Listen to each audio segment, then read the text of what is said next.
Angel of the Airwaves, a Helldivers 2 project featuring Pandura, the Radio Angel, and Hell Commanders of the Liberty Legion. Cameo from Commander Rod, Goman, and Badger. Written by Lumenaught. Narration created by the author. Chapter 1. All heroes wear capes. Step up to the platform, recruit. You've earned it.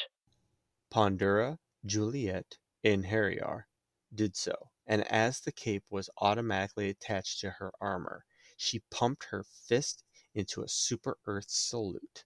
She was so happy that she felt like pumping it more than once. But that would be against regulation. This was the happiest moment of her life. That didn't disregard the day she got a perfect patriotism rating, negate the day she got her democracy officer badge, nullify the day she got her super citizenship, nor the day she said I do and kissed her wife. No, it was because all those beautiful events created a mosaic that made her life beautiful. Like compound interest, her life just kept getting better. And if life was better every day, that makes each day the best day of your life.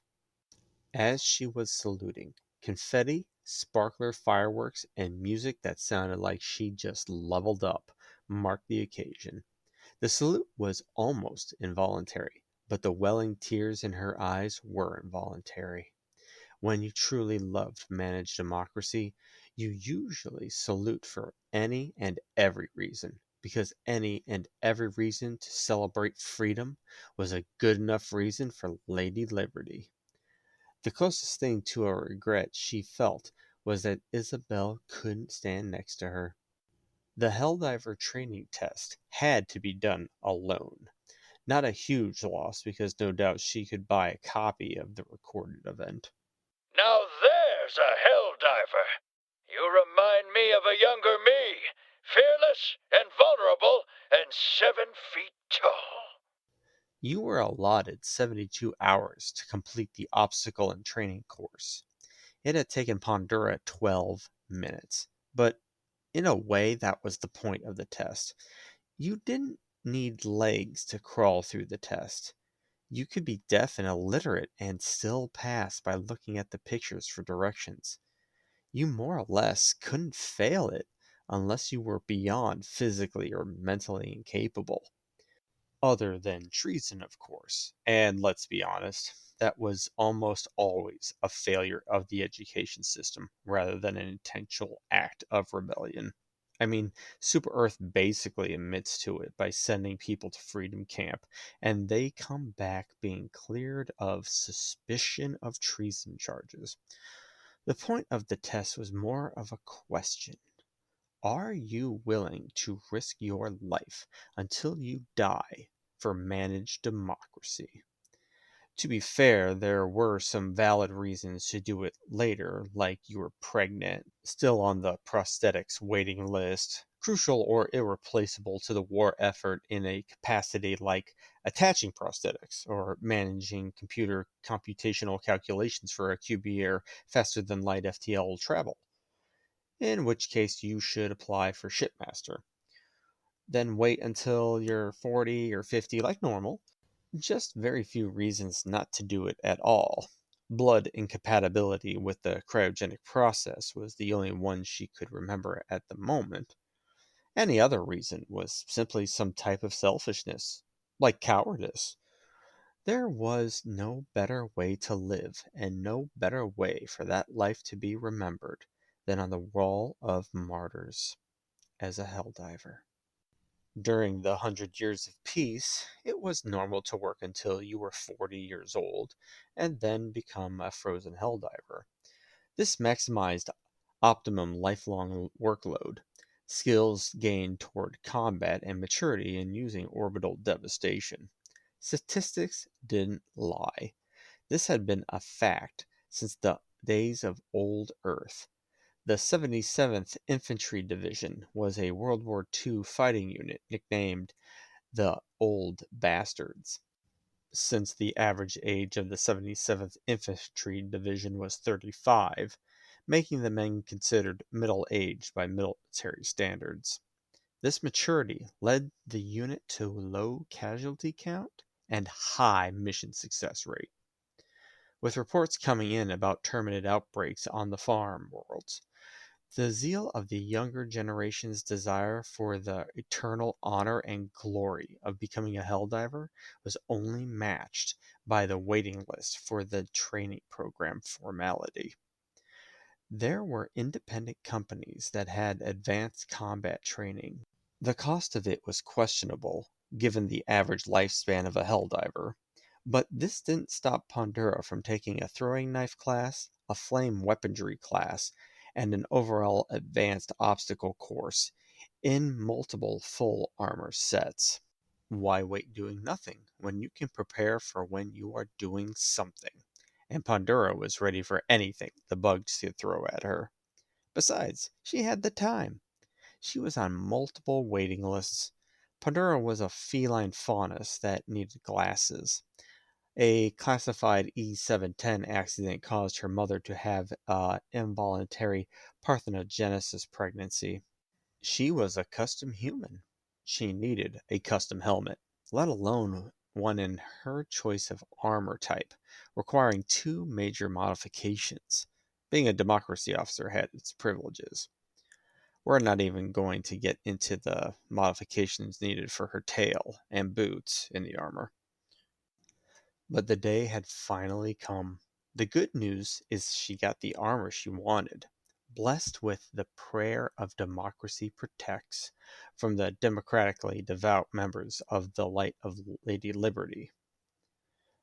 She didn't know it at the time, but her story, this story, would be penned by the Helldiver division that would rise from Super Earth's devout, the Liberty Legion. The catch was she was given an armor mix of DP-53 Savior of the Free armor and a TR-9 Cavalier of Democracy helmet with a Will of the People cape. She had just shrugged.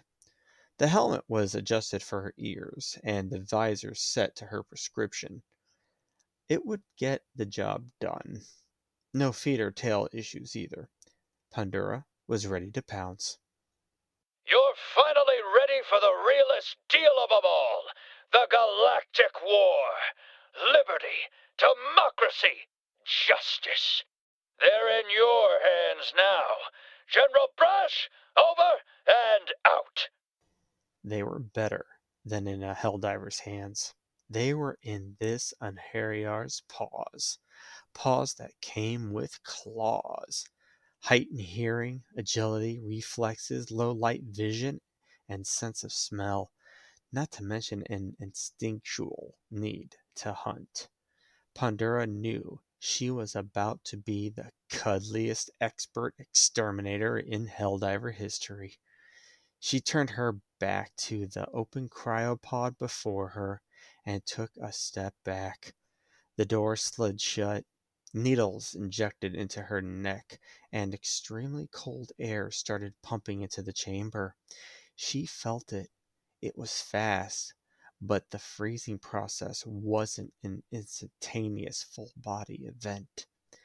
It was like a 2-second wave of water being rippled through her body before the stiffness silenced her. Cargo loading complete. Transport C-43 ready for launch.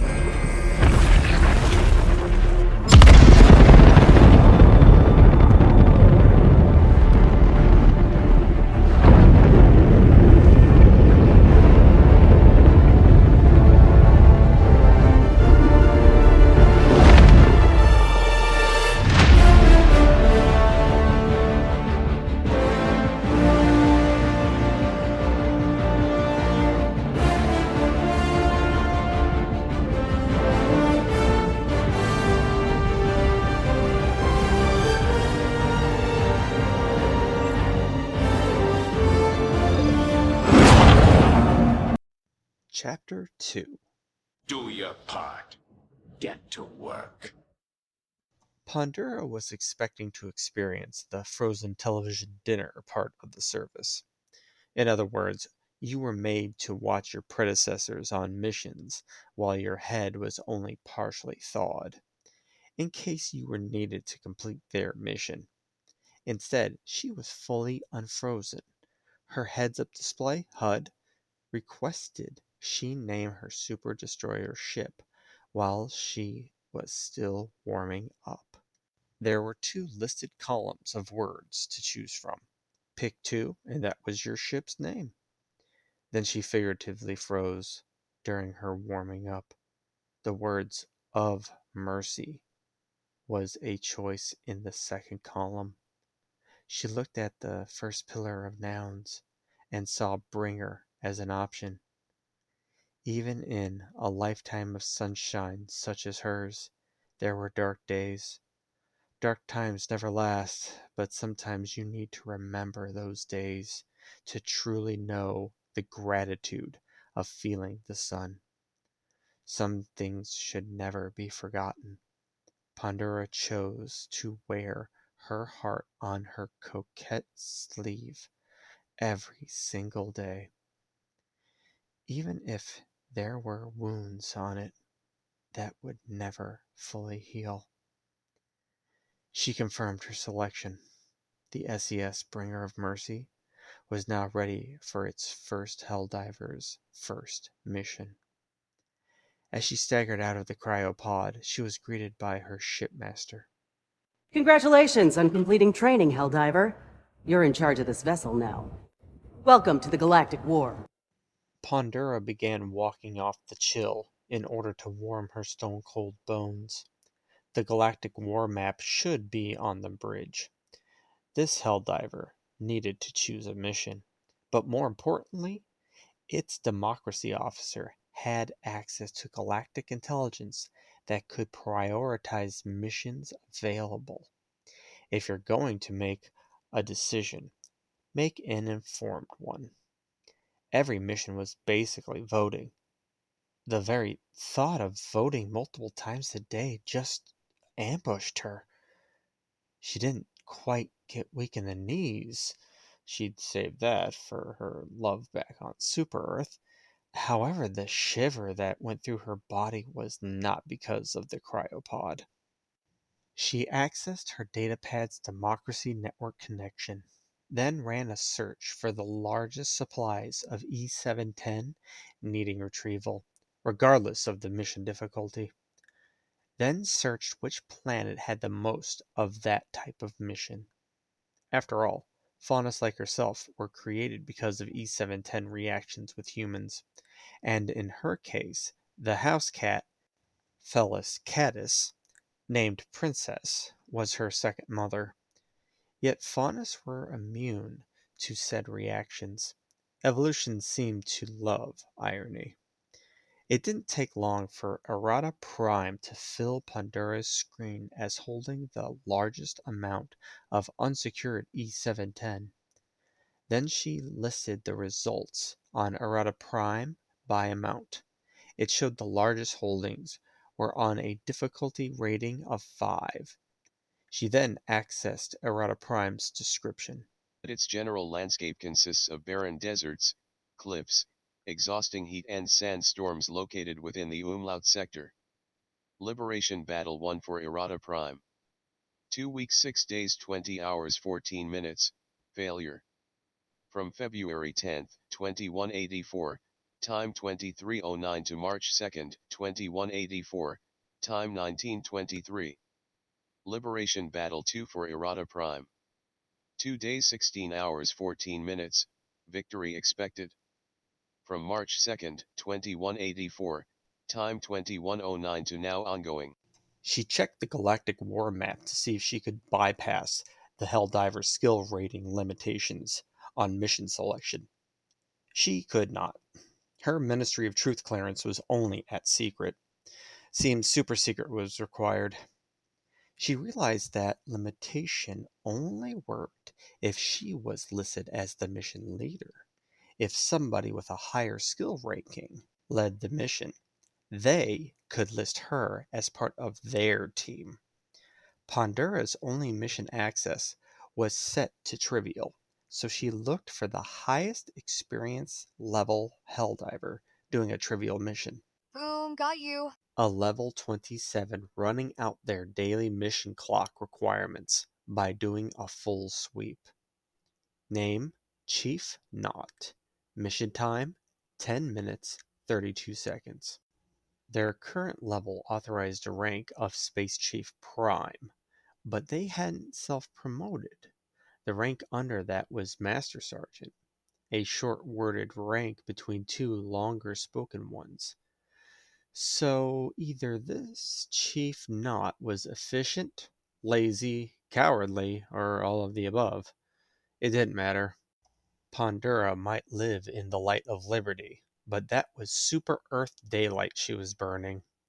She hadn't got to where she was by being a lazy house cat. A slight ember of anger from her childhood sparked.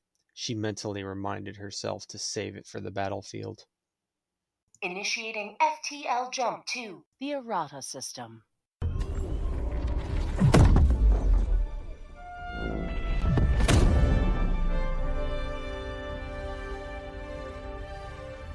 Jump complete. Mission coordinates locked. Hellpods primed. Pandura wasn't one for counting every super credit, but she knew the cost that was just debited to her account for the jump. Not that it mattered. She'd earned it back before the end of the day, saving more E710 than she just spent. The crunching sound of her boots locking into the Hellpod sounded somehow therapeutic before the platform descended within its titanium shell. However prepped she was, her stomach wasn't ready for that swift descent.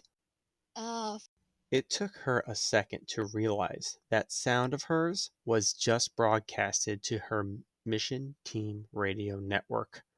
Pandura spoke. hello? Chief Knot responded. Greetings, Helldiver. Chapter 3. Our way of life. This is Chief Knot. My team tag lists you as Cadet Pandura. Confirm? Confirmed. However, I am also a democracy officer and I require your assistance. What's the op? I need a carry on some difficulty 5 missions. Command lists this planet lacking in extracting E710, and I'm prioritizing those missions. There was a pause. Then why didn't Command list doing those missions as personal orders to all Helldivers? Pandura found herself stuck without an answer. Did Command not want anybody to know the importance about the mostly unguarded valuable resource just waiting to be taken? Or worse, destroyed due to terminated aggression or burrowing? Admittedly, it was her that had prioritized asset retrieval over combat missions. Pandura decided to sidestep the question. I only have a secret clearance from the Ministry of Truth. So, in other words, you don't know why. Well, how about I tell you then? Pandura's posture changed. She could balance a book at that moment.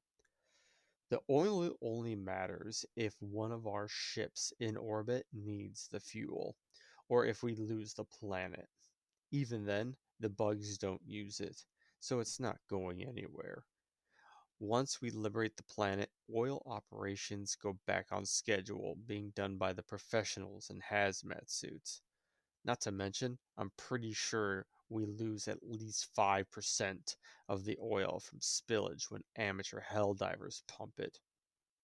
Pandura wasn't sure if she was being talked down to, but everything the chief had said belonged in a class for Mars Helldiver training. Informative, but almost condescending. Oil runs are cakewalks anyway. The bugs don't fight you for the oil. They just fight because you're there.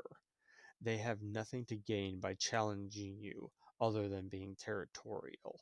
So unless you're going to launch an intercontinental ballistic missile, ICBM, and the rocket boosters need fuel, there's no point in hunting them in oil turf. Wait until Command puts down a bug eradication beacon. I don't know what that beacon does, but bugs come from the next zip code to stand in that kill box. After the slaughter, you can oil up like it's a beach day. Her face felt hot. Pandora found herself confused. Was she angry? Embarrassed? Was her pride hurt? Was she feeling stupid? His tone was more abrasive than sharp, but not offensive. Technically, as an officer, she wasn't required to be shown respect. She just couldn't be shown disrespect. She took a deep breath and stabilized her mood. I understand, Chief. I'm sorry to have wasted your time. Hold position. You haven't wasted it yet. She felt like cutting the transmission to save whatever remained of her dignity. You have the two default stratagems, the MG-43 machine gun and the orbital precision strike. In other words, 2 out of your full 4 stratagems and no field experience. Join up with me, and I'll give you one of my stratagem slots for a guard dog rover to watch your back, and you can learn how to stay alive long enough to regret volunteering yourself for gun-related chores. We can even do your Texas Tea Time missions while I train you not to shoot yourself in the head with the rover. Pandora hesitated. The offer was generous, to say the least. Each stratagem sent was not free, even if you did bring it back. She knew it then. It was pride. She had worked so hard to become so much, and in fewer than 5 minutes her confidence had been revealed to be arrogance at best. What was she thinking? The bugs wouldn't care she had a democracy officer's badge, super citizenship, or a perfect patriotism score. She was a cadet Helldiver. She had to empty and open her mind if she was going to survive. Besides, she wasn't going to let a little affectionate abuse between Helldivers rattle her at the cost of losing invaluable experience. All right, Chief, I'm game. What's first? I'm pinging my contact code now. Set your ship to join my lead in about 5 minutes. Party Pelican is here. I'm coming up. Over and out. The transmission ended. Pandora looked at the holographic galactic map table and selected the details of an eradication mission. Helldiver, the enemy has secured a foothold in this area. We cannot tolerate this. Your job is simple: dive into the most fortified enemy stronghold in the region and kill as many of the bastards as you can. This mission is expected to be fast, so your extraction will already be in the area when you deploy. Once you kill enough to satisfy High Command, a Pelican will land to extract you with no delay. Now get out there and exterminate some pests. The chief said they sent beacons down to attract the enemy. She assumed it was some kind of sound that gathered them to this mission location, but why wasn't that listed in the details? Just that the bugs had secured a foothold. Why not admit we lured them to line up for our bullets? Was it not to create overconfidence? Or did they not want the beacon technology even known about? How on Super Earth did she have a Ministry of Truth secret clearance and not know more secrets than a lazy Helldiver?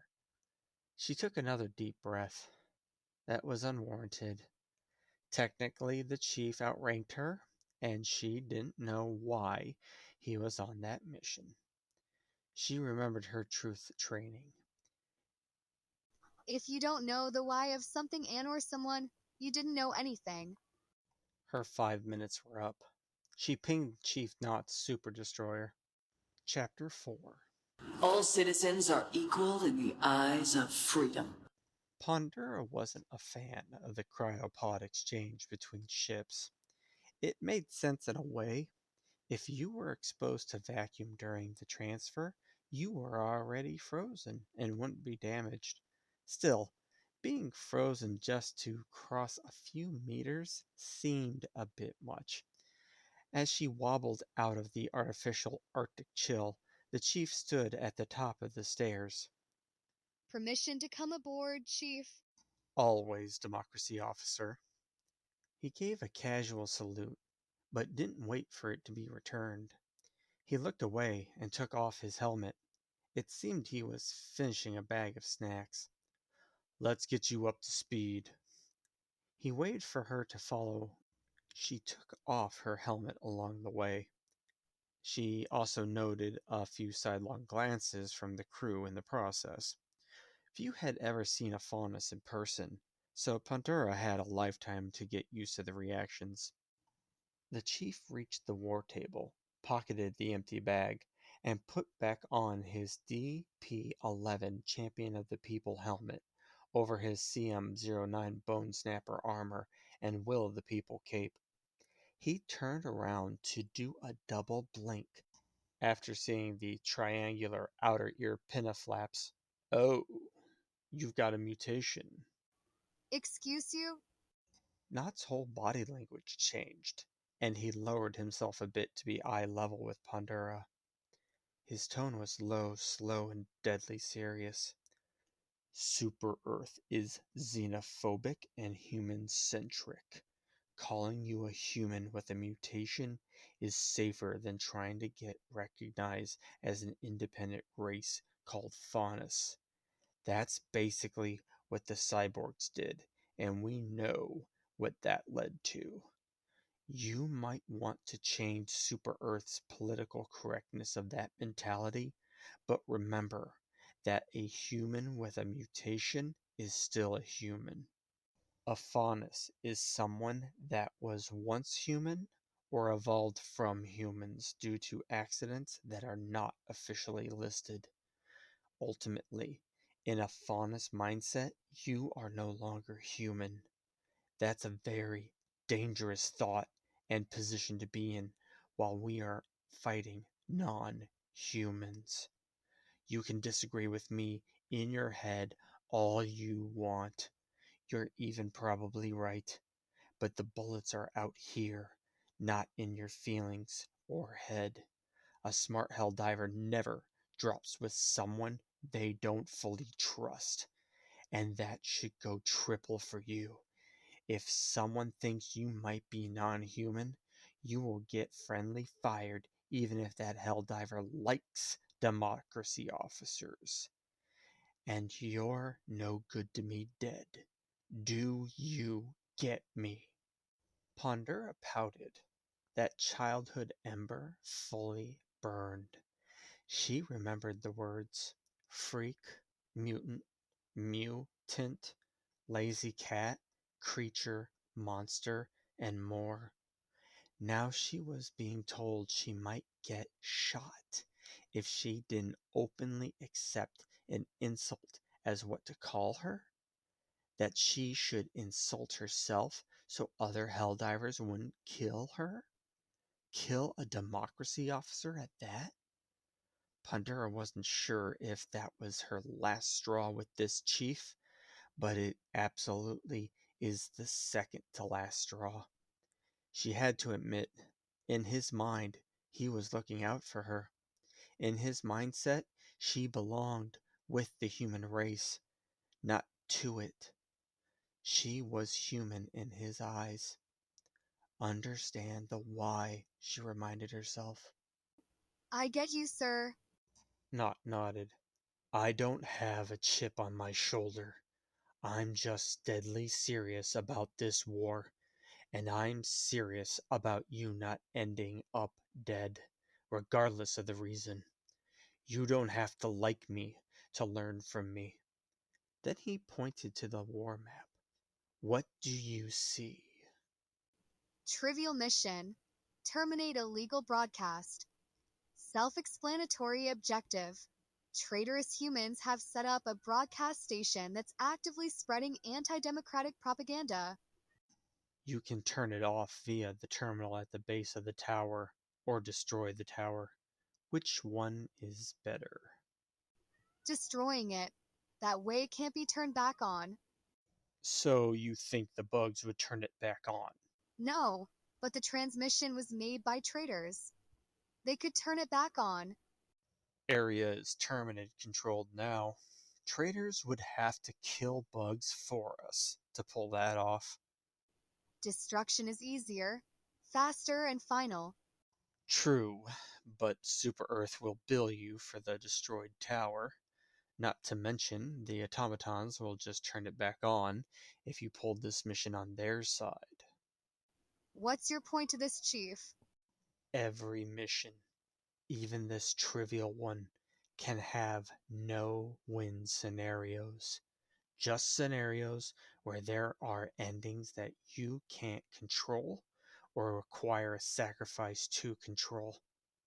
And a sacrifice is just an expensive trade.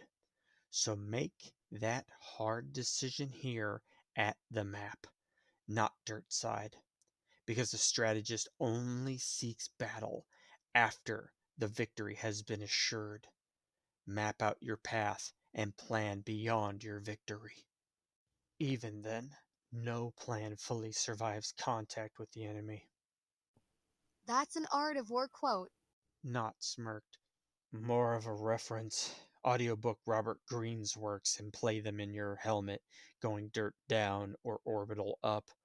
He's what Art of War is today.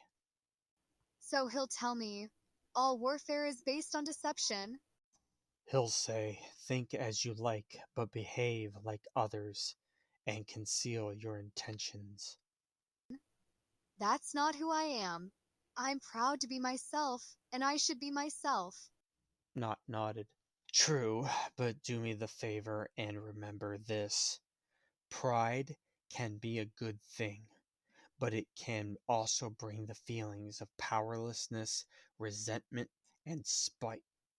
War can blind you in many ways, including aporia. Let's not shoot ourselves. Chapter 5.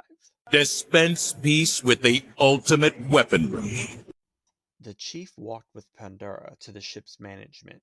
The SES Emperor of Wrath was well stocked in stratagems.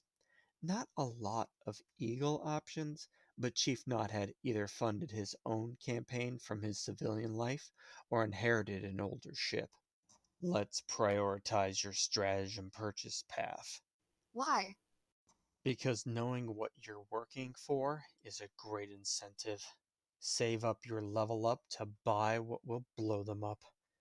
Alright, you're not likely to get enough requisition points to buy anything until experience level 3. So we'll do this by the numbers. You might want to record this. The B1 supply pack. 4 portable supply kits, each with ammo, 2 stims, and 2 grenades, defaulting you to 12 of each. Unless you die with 1 shot, you have 12 extra get out of death free cards, not counting that Bless Democracy Protects armor you have on, plus enough impact grenades to kill anything. If we part ways and you still want to run as a cadet on high difficulty missions, earn your cape on that carry by providing extra supplies. Don't forget, you can call in the pack more than once per mission. Until the SH-32 shield generator pack is available at level 20, this is your main survival pack option. Remember, the mission comes first, and you have to survive long enough to complete that mission. The Eagle Airstrike. Wipe out bot or bug bases and their troops with 1 airstrike. Strong enough to take down tanks and damage larger targets. Multiple uses before a rearm of about 2.5 minutes is required. Eagle airstrikes are a little slow to kill a fast heavy armor unit, like Chargers and Hulks.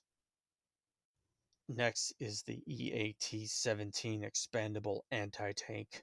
Time-wise, a good replacement for the orbital precision strike against heavy units, less so against side objectives like labs, stratagem jammers, and detector towers.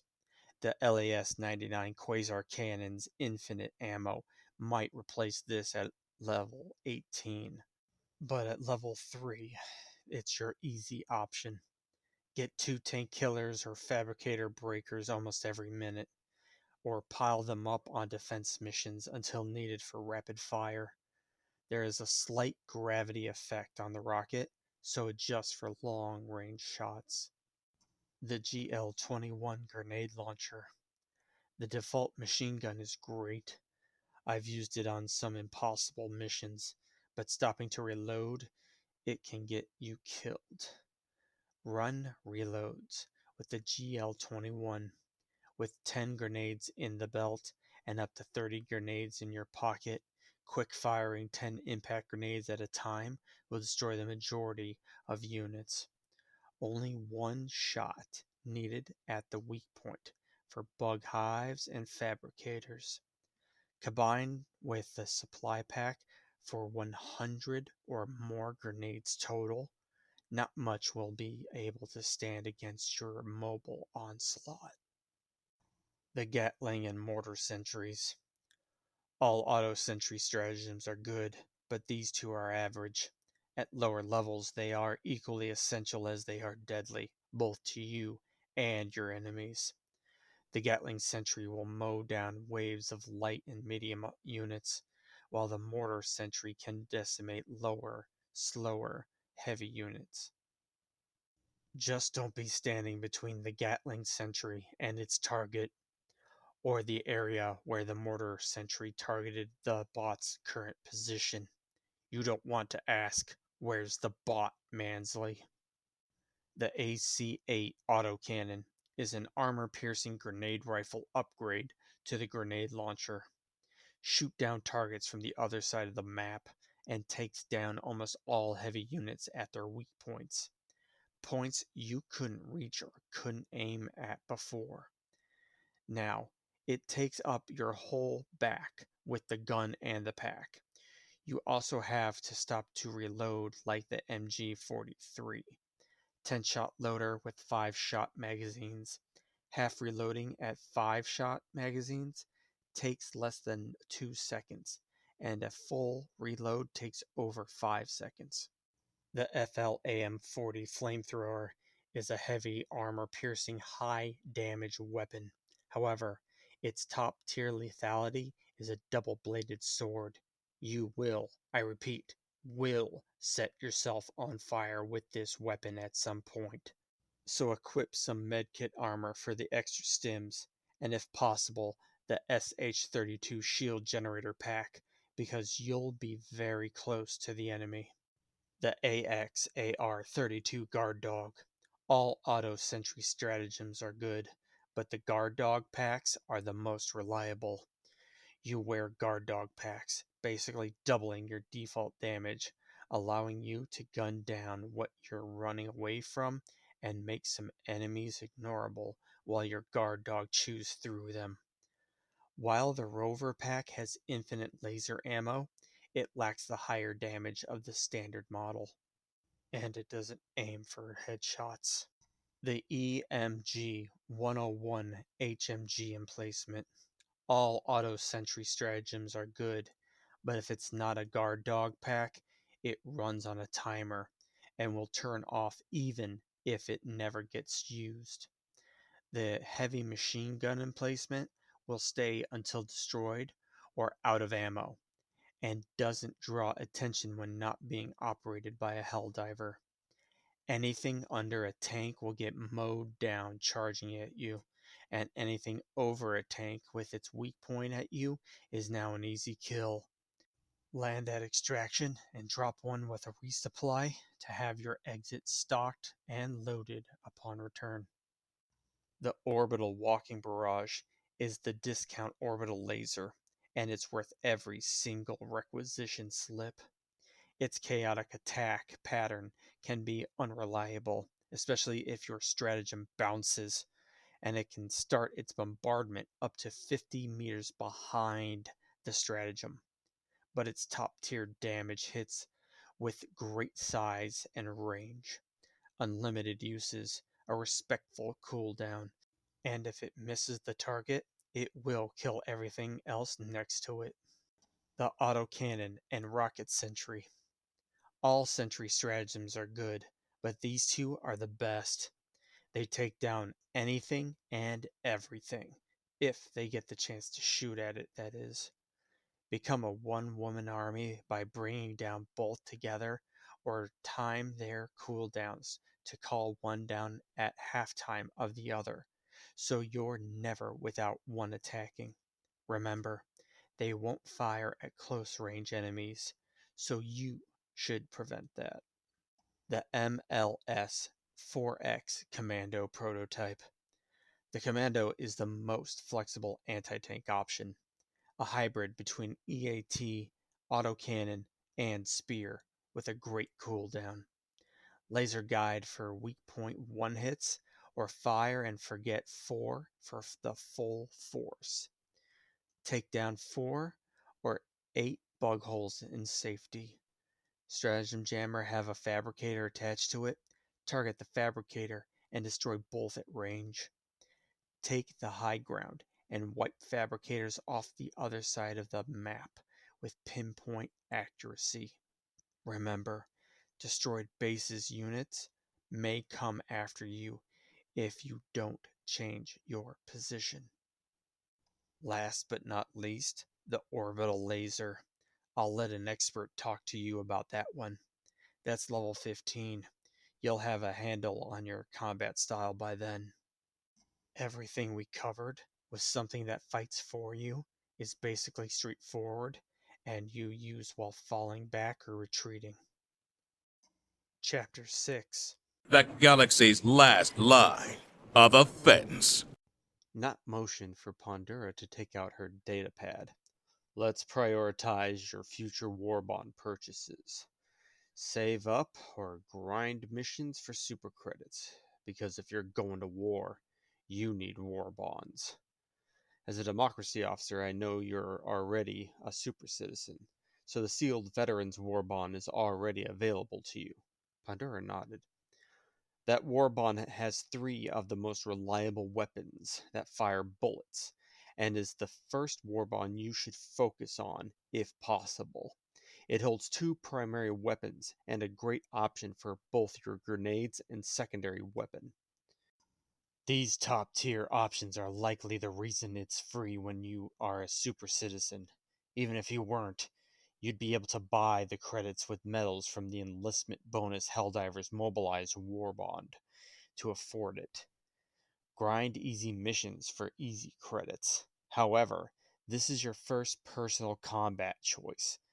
You should at least look at all the war bonds before investing in any option. Pandora turned the page in her datapad. The Helldivers Mobilized War Bond is the free war bond with enlistment. It holds basic essential options, but is huge. It requires over 2,000 medals to complete all 10 pages, whereas the premium war bonds cost about 700 medals each to complete 3 pages. The war bond comes with 1,000 purchasable super credits and a buffet of flavors to personalize your kill count.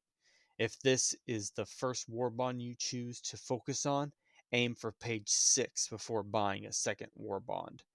The medals spent getting the few good items after page 6 are better spent elsewhere. Let me talk about the 2 best armor types real quick. Number 1.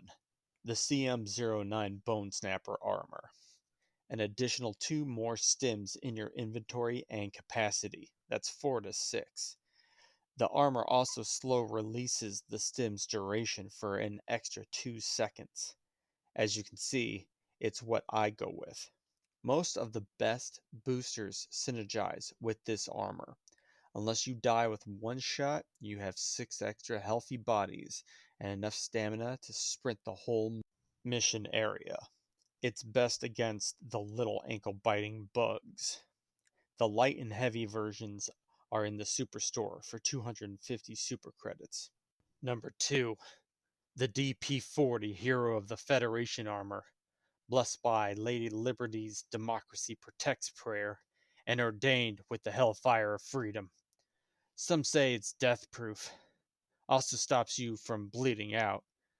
Helldivers with this armor have been seen surviving hell bombs, falls from lower orbit, tank shots, and dropships crashing on top of them. One Helldiver that wasn't even a believer in the Lady Liberty faith was wearing this, survived 7 deadly explosions in a row. The event was recorded.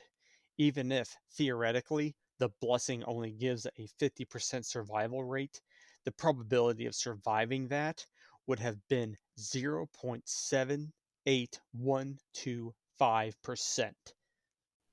Never tell me the odds. Pondera replied, not smirked.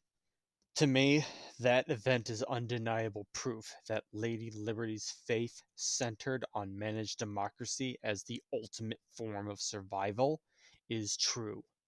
Myself and the team I run with are all followers of Lady Liberty. Your armor has the same prayer of democracy protects blessing, I believe. Pondera nodded. The chief continued. Pardon me, I seem to have got off on a tangent. Lastly, I recommend the Democratic Detonation War Bond. It holds 1 essential secondary weapon, 1 essential grenade option, and 2 good primary weapons. A good booster for short missions or long extraction times, and some alternate engagement options. Just as Steeled Veterans War Bond had the most reliable bullets, this has the most reliable explosives. That's everything. Questions? Pondera held up a finger to indicate she needed a minute, then accessed the stratagem database. The Flam 40 flamethrower. Before firing, the pilot light must be ignited by holding the fire button. It may be fired instantly at any time while the pilot light is active. The pilot light will extinguish automatically after a roughly 12-second period of disuse. The pilot light ignition process does not consume any ammo. The flamethrower excels in dealing with hordes of enemies due to the large amount of area of effect damage it provides. Firing at the floor will create a pool of fire that continues to burn for several seconds. This can set the flamethrower user on fire too, so advancing whilst firing is not advised. Diving directly backwards while shooting the flamethrower will catch the Helldiver on fire, due to their legs passing in front of the jet. Flamethrower fire deals continuous damage throughout its travel. Skewering a target lengthwise can greatly increase the damaging effect. Pondera looked up a few more items. The AR-61 Tenderizer is a high-caliber assault rifle with a restrictive magazine size but more stopping power. It boasts the highest damage per round of any weapon in its class. She scouted for an appropriate secondary weapon. The P19 Redeemer is a one-handed fully automatic pistol with an extremely high fire rate, allowing for efficient crowd control.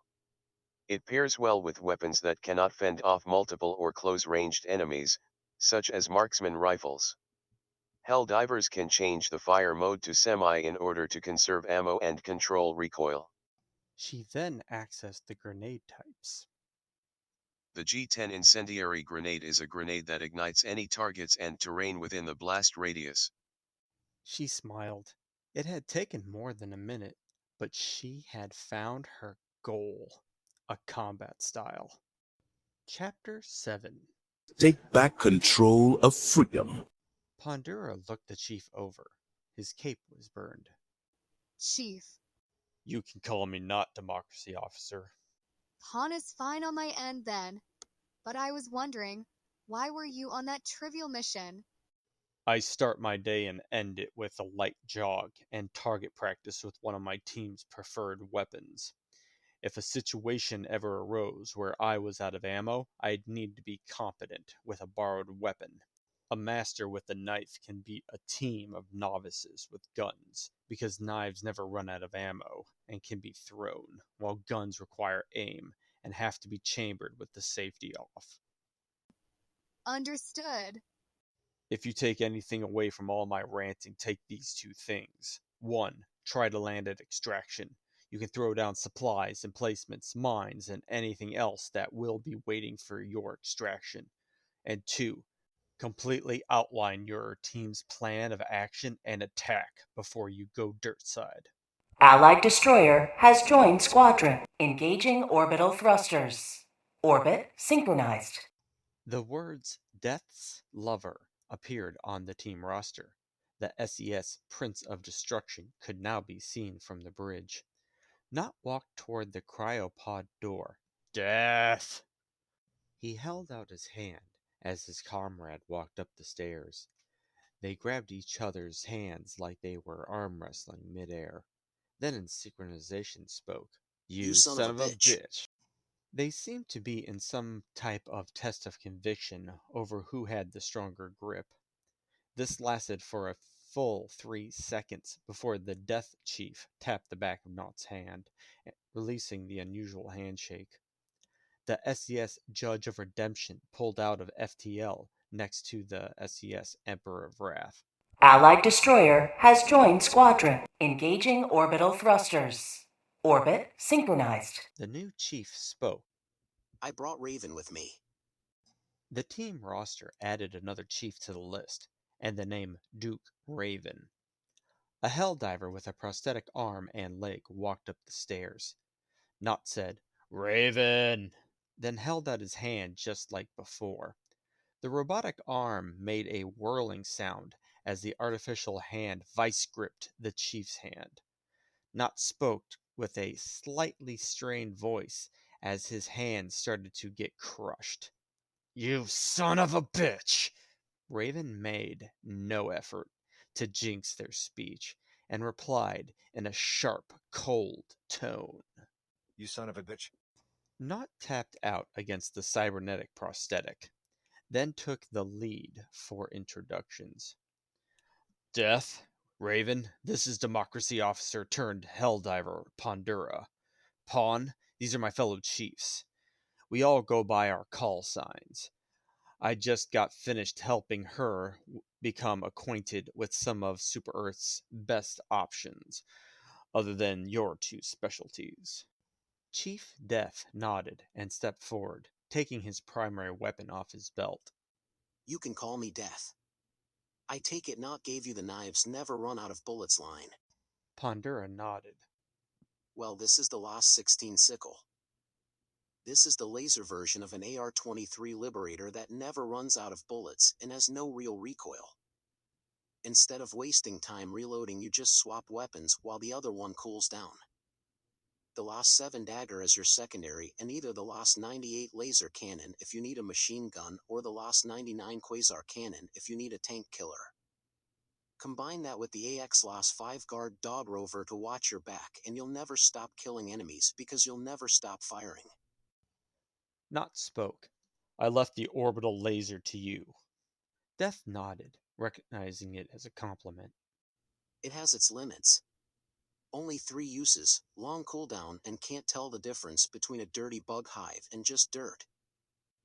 But do you want to vaporize a massive medium armor bug wave, kill a heavy without looking at it, or destroy almost any bot base or objective? Turn their fortress into their tomb with the orbital laser. You may dislike the limited uses, but you are guaranteed to never miss completely. It always kills or destroys something. Lastly, the FAF-14 Spear. It fires an anti-tank homing missile and is incapable of being dumbfired. The targeting lock is more of an art than a science. Turns out the programmer working on that application died at Angel's Venture when the bugs broke out. But if you take it slow, train yourself on some easy missions with it, then everything it locks onto is a one-and-done shot. Bot command bunkers, titans to the face, or dropships on the ground or in the air. Upon successful lock, the entire reticle will change from yellow to green, at which point the missile will fly upwards for a second and then travel down towards the locked-on unit, bringing death from above. Bombardments and barges are hammers. The orbital laser is an orbital scalpel and the spear is artillery. Remember, if you're lying prone sideways, the missile will travel the direction your head is first. The spear doesn't know you're not holding it upward.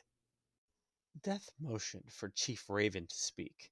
He did so by clearing that it was all right to just call him by his call sign. Raven, You're running a mission. You see a bug patrol. You hide. That bug patrol can smell and track you by your footpath. Bots get a bird's eye view from their incoming dropships. It's harder to hide from that, meaning that being noticed at all begins warfare against you. Stealth, misdirection, speed and patience are your greatest weapons because they're not something you carry, they're something you are. Orbital weapons are effective, but they give away your position to the entire mission area. Every patrol that sees or hears it will come gunning for you. If you're going to use an orbital, use the orbital precision strike or orbital rail cannon strike. One is a big grenade and the other is a big grenade that never misses. Small is silent. Silent is smooth. Smooth is fast. You can't be killed in a fight you're not having.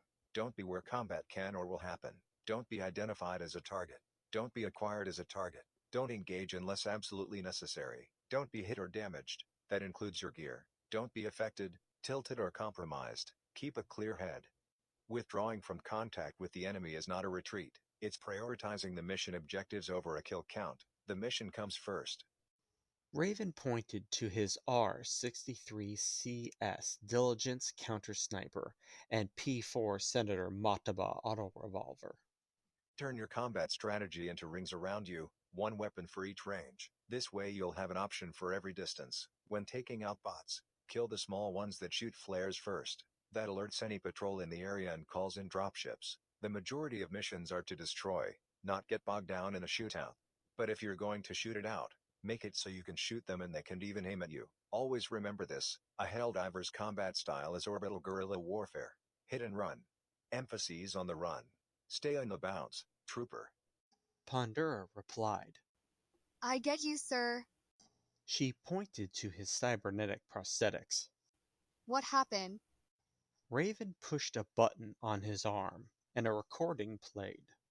I used to be an adventurer like you, but then I took an arrow in the knee.